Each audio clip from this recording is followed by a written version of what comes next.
All right, let's dive in. Today, we're exploring a spiritual path that, well, it doesn't ask you to climb, but to open up. We are talking about Bhakti-yoga, what's often called the path of the heart. So, what does it really mean to walk a path of surrender instead of all that striving? I mean, really think about it for a second. So many spiritual paths, they feel like this constant grinding effort, right? Like you're trying to climb some impossibly high mountain. But Bhakti Yoga, it just completely flips that script. It asks this amazing question. What if the goal isn't to achieve something way out there, but to surrender into something that's already here? And this quote, wow, it just captures the whole vibe so perfectly. See, this path isn't about getting a yoga posture just right or mastering some super complex philosophy. No, it's about taking the most powerful force we all have, our own emotions, our ability to love, and just channeling it, directing it toward a real connection with the divine. It's about turning our feelings into a form of spiritual awakening. Pretty cool, right? The origin of the word itself tells us so much. Bhakti comes from the Sanskrit root bhaj. And this is key. Bhaj doesn't just mean to worship, like you're just sending praise one way. It means to share in, to participate. So right from the get-go, Bhakti is set up as a dynamic, loving give and take. It's a two-way street, a real relationship. Okay, so who or what is all this devotion pointed at? Well, the beautiful thing about Bhakti is just how personal it is. For some people, the focus might be a personal deity, like Krishna or Shiva. For others, it might be a form of the goddess. It could even be a revered guru or spiritual teacher. Or maybe it's not a person at all, but that divine spark, that sacred essence you feel inside all beings. The bottom line is, it's whatever form speaks directly to your heart. There's no wrong answer. Now, to really get a handle on Bhakti, we've got to look back at its history, because it represents this huge, radical shift in spiritual practice. We're talking about a move away from rigid formal rituals and into a deeply personal relationship. And this timeline, man, it tells such a cool story. So way back in the Vedic period, spirituality was pretty exclusive. It was all about these super complex, priest-led sacrifices. Not for everybody. But then you see a change start to bubble up. The Upanishads begin to touch on this idea of devotion. And then you get the Bhagavad-gītā, and that's the real game changer. Krishna basically says bhakti is the most direct and accessible path for everyone. And after that, whoosh, the bhakti movement just explodes across India. You've got these poet saints, men, women from every caste, singing these beautiful songs of divine love. And they're not doing it in stuffy, formal Sanskrit. They're using the languages of the people. This made spirituality immediate, personal, and open to everybody.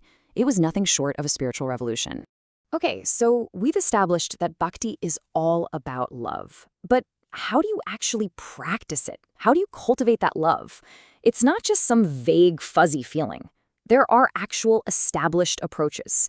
You can think of it as two main streams, two different ways to jump into that river of devotion.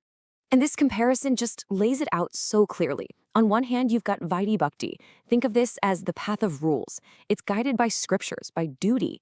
The feeling is one of awe, of reverence. It's formal. The metaphor here is perfect. It's like a new friendship. There's respect, there are certain boundaries, there's a structure. Then, on the other hand, you have Raganuga Bhakti, the path of love. This isn't about rules. This is about a spontaneous, just innate attraction to the divine. It's intimate, it's familiar, it's free-flowing. And that metaphor? A deep, long-term marriage. The love is just there. It's natural. And, often the structure of Vaidhi Bhakti is what builds the container, the foundation, that allows the heart to grow and eventually blossom into that spontaneous Raganuga kind of love. All right, now we're getting to the real heart of the practice itself. The scriptures lay out 9 distinct forms, or flavors, of devotion. This is called Navada Bhakti. And you can think of this as the practical, hands-on toolkit for walking the path of the heart. That's right, 9 of them. And please, it's so important not to see this as a rigid ladder you have to climb, one rung after the other. It's not like that at all. Think of it more like a diverse menu of options. Some of these practices might feel a bit more structured, lining up with that rule-based Vaidhi Bhakti we just talked about. Others are all about that spontaneous, overflowing love, total Raganuga Bhakti.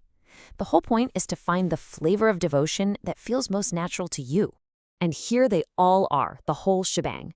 So you can see things like archanam, which is ritual worship, or vandanam, offering formal prayers. These definitely have a more structured feel, right? They fit nicely into that Vedi Bhakti path. They build this incredible foundation of respect and reverence. But then you've got these deeply personal, relational paths, like Sakyam, which is literally about being friends with the divine. I mean, how cool is that? That flows right out of that spontaneous, heart-first Raganuga Bhakti.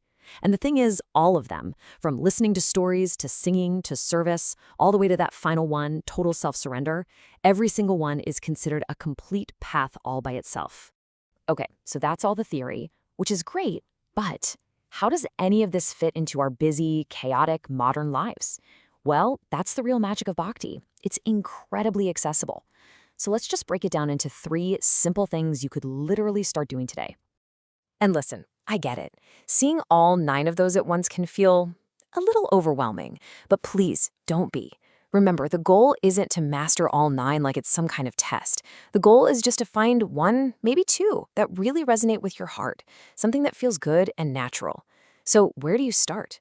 What's the easiest way in? Let's look at 3 of the most accessible paths, for real. First up, Shravanam. That's listening. This is so easy to slide into your life. Just put on a spiritual podcast, an audiobook, or even just some sacred music while you're driving or doing chores. Bam, you're already doing it. Number 2, kirtanam, chanting. And no, you do not need to have a great voice. It's just about repeating a simple mantra or a divine name for a few minutes each morning. It can totally change the vibe of your whole day. And third, vandanam, prayer. And this can be as simple as just being grateful. At the end of your day, just take 1 minute to think of 3 things you're thankful for and mentally say thank you. That's it. You are already practicing bhakti. And really, if you take away just one thing, let it be this. Bhakti yoga is not another thing for you to perfect or add to your giant to-do list. It's a shift in how you see things. It's about taking all the emotions you already have, the love, the joy, even the longing, and just pointing them in a different direction. You're creating this deep inner connection that can truly sustain you. Which brings us to this final thought. There's a line in the Bhagavad-gītā that basically says, whatever you do it as an offering to me. So just imagine for a second. What if this wasn't just a practice you do for a few minutes a day? What if your job, your hobbies, your relationships with people, what if every single part of your life could become an act of devotion, an offering of love? That right there is the true invitation of Bhakti Yoga.